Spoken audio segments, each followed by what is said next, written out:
Wild spirit, drink of the frontier, worthy of the brave. Just bring me this. Am I brave enough to drink a boot? Is that what you're saying? Well, I think you need to put your best foot forward.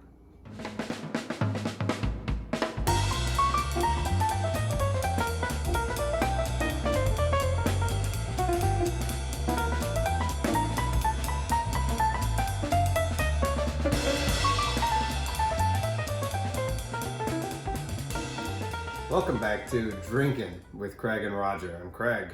I'm Roger.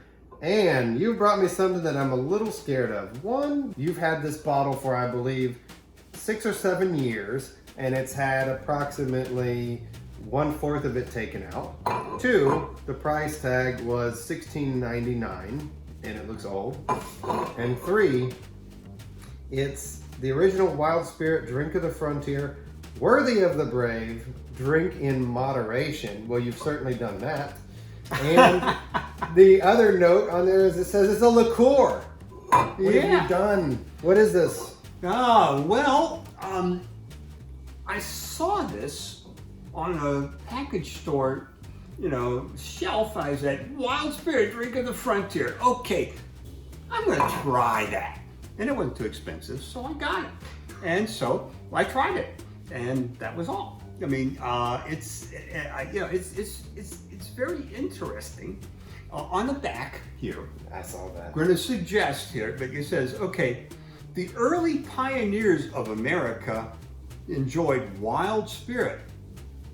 The early pioneers of America were Apple on brandy? the east coast, not in Wyoming. Right, and weren't they drinking apple brandy? Something like that, a rye whiskey. A drink of the frontier. Strong spirits, fire brewed cocoa and wild herbs. I guess that's what's in this.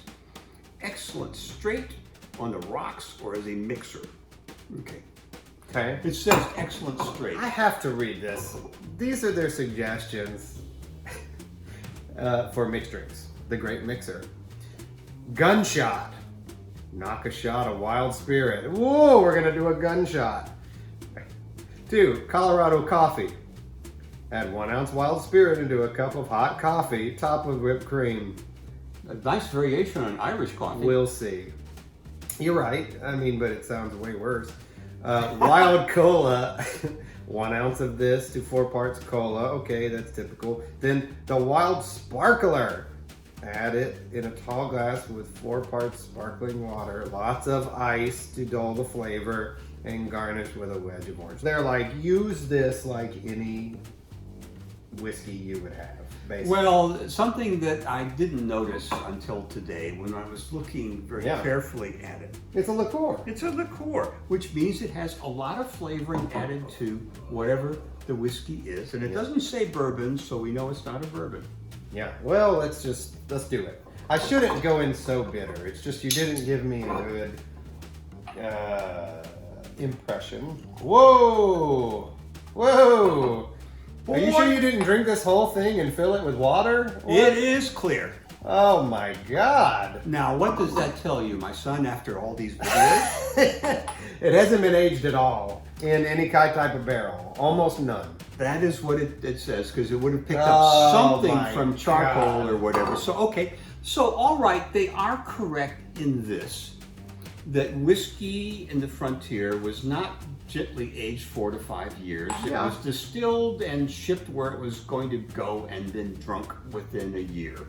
So it was not aged, and so it wouldn't have much color. I have heard about in the doldrums, the low point of bourbon in the, let's say, 70s, early 80s, when all anyone wanted was clear spirits like vodka, gin, etc., and how bourbon makers were so desperate to sell this stuff that everyone viewed as a grandpa's drink that they would actually put it through processes to take the color out of it, and it turned it into something fairly horrible.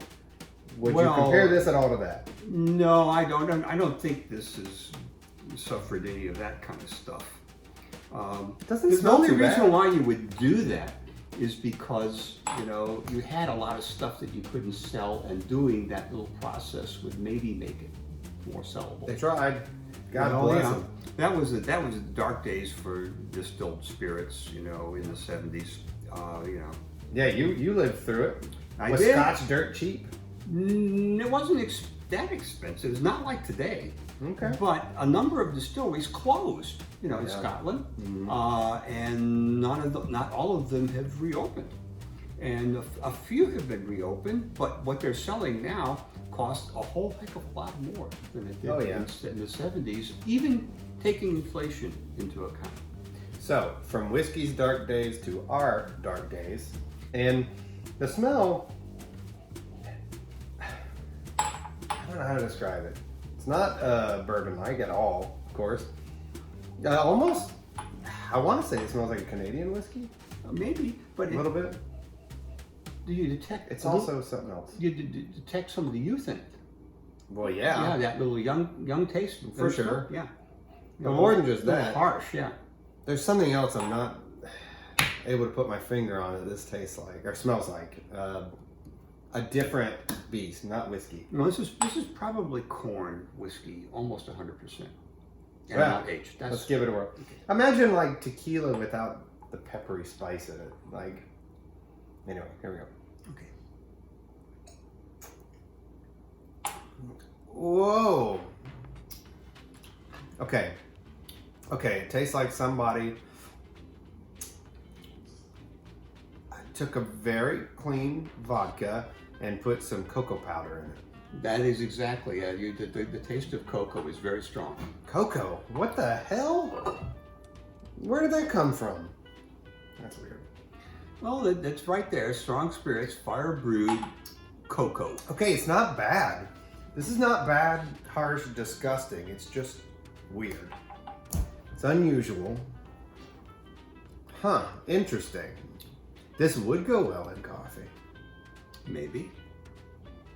I don't describe this as good as a neat sipper, though. It's not what I want. No, I don't. I want to sip this stuff and have a taste of cocoa on the finish, which is what you get. Strong in that cocoa powder. Wow. Bizarre. That must be what the color comes from. Yeah, what little color there is. Now, you had an idea for this because this is basically meant essentially to be mixed with things. So what was your idea? Well, I was thinking that it could be nice added to a bourbon, say, or maybe a scotch, but a bourbon. But a bourbon. Okay. And then we've got some bourbon here. Yeah. You would need something cheap. Well, not too expensive. You wouldn't want to put this mix, a $200 bottle of bourbon into this. Yeah, of So course. we have Evan Williams Bottle and Bond. Hey. We've Why talked not? about this before. Oh, It's yes. a very nice value, very nice bourbon. Yep. And let's see if we can. Now your idea here is just to Add a little bit of this. And pep see it up with the Evan Williams. Yeah, there. How's that? Now look, it has a little bit of color. Wow, and I see that oil swirling all through it. Yeah, I'm a little skeptical here. Okay. So these two together. All right. What do Now, you this think? is not coffee, it's not cola, and it's not sparkling water. Let's see. Smells the same.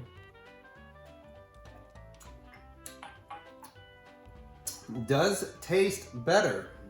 It does taste better. And the cocoa is much reduced in its prominence. It is.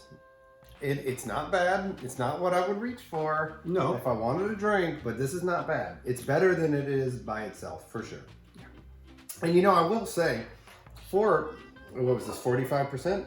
Yeah, for 90 proof, it's pretty dang smooth, really, by itself. So Considering how you have young a it is, smooth yeah. start. It's Yeah. not a harsh start. This is okay. But I was thinking, tasting this, I was like, okay, now what would happen if we took predominantly Evan Williams and added a skosh of this one? Like for a little bit of chocolatey flavor. Well, what that would do would give it the Evan Williams a little bit more complexity if you don't put too much in. Let's try it. A little splash. Okay. Ho, that's too much. Whoa, okay. That's enough. Ooh, okay, all right. You turned into Santa Claus there for a minute. Ho. Wow, it Do you smell it? smells like muted Evan Williams Bottle and Bond. It really muted that nose. Yeah, It truly did. It's like it like put a layer of it like put a filter over the nose, and I'm like, somewhere under there is Evan Williams Bottle and Bond. What do you think? Yeah, there's this little sharper taste, sharper smell above it. You know, a little bit. Okay, Let's try it. fine.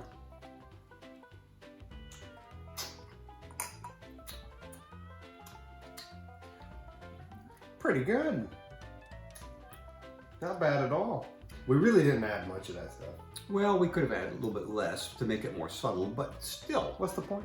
This is, now what you have is the Evan Williams with a little bit more complexity. A little bit. Yeah. Now, the question is that put your money where your mouth is. Would you be willing to hack your whole rest of your bottle of Evan Williams Bottle and Bond with this?